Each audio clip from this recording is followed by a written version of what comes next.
रोहन का एक जादुई म्यूजिक स्टूडियो था जहां हर धुन में जाना जाती थी। यहाँ कलाकार आते, हंसते और ऐसे गाने बनाते जो सीधे दिलों को छू जाते थे।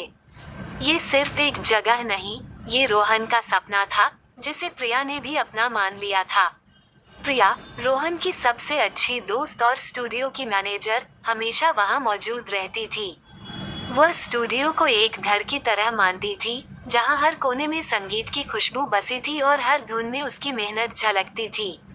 एक दिन रोहन को एक जरूरी काम से शहर से बाहर जाना पड़ा।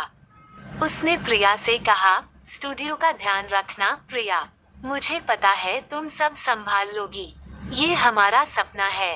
रोहन के जाने के बाद द रॉकर्स नाम का एक नया बैंड रिकॉर्डिंग के लिए आया। वे बहुत प्रतिभाशाली थे, लेकिन थोड़े लापरवाह भी। उनकी जोरदार रिहर्सल से स्टूडियो में एक नई ऊर्जा आ गई थी।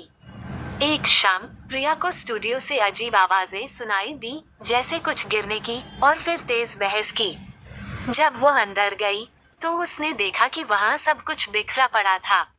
माइक्रोफोन गिरे हुए थे, कुर्सियां उल्टी थीं और हवा में तनाव भरा था। प्रिया का दिल डूब गया। उसे समझ नहीं आया कि क्या हुआ था। उसने तुरंत रोहन को फोन किया, लेकिन वो फोन नहीं उठा पाया।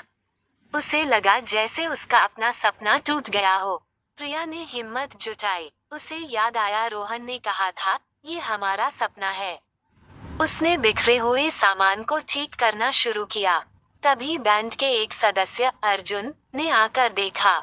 उसे अपनी गलती का एहसास हुआ। अर्जुन ने बाकी बैंड सदस्यों को बुलाया। उन्होंने प्रिया से माफी मांगी और मिलकर स्टूडियो को साफ करने में मदद की। उन्होंने बताया कि उनकी बहस के दौरान गलती से कुछ सामान गिर गया था। 2 दिन बाद रोहन वापस आया। स्टूडियो की हालत देखकर वह दुखी हुआ, लेकिन प्रिया ने उसे बताया कि बैंड ने अपनी गलती मान ली है और सब मिलकर ठीक कर रहे हैं। रोहन को प्रिया पर गर्व हुआ। उन्होंने मिलकर स्टूडियो को फिर से चमका दिया। बैंड ने भी वादा किया कि वे आगे से ज्यादा सावधान रहेंगे। स्टूडियो की धुनें फिर से गूंजने लगी, पहले से भी ज्यादा प्यारी, और इस बार उनमें दोस्ती और सहयोग का नया सुर था। स्टूडियो फिर से गुलजार हो गया था, लेकिन इस बार कुछ अलग था। रोहन और प्रिया पहले से ज्यादा करीब महसूस कर रहे थे। उस मुश्किल घड़ी में एक दूसरे का साथ देने से उनका रिश्ता और गहरा हो गया था, जो सिर्फ दोस्ती से कहीं ज्यादा था। एक शाम जब स्टूडियो में सन्नाटा था, रोहन ने प्रिया की ओर देखा। प्रिया, उसने धीरे से कहा, तुम सिर्फ मेरी दोस्त नहीं हो, तुम इस स्टूडियो की जान हो। और मेरी भी। मैं तुमसे प्यार करता हूँ। प्रिया मुस्कुराई, उसकी आंखों में चमक थी, और उसने भी रोहन का हाथ थाम लिया। Hey girl, you have a perfect body with a perfect smile. Perfect body with a perfect smile. Perfect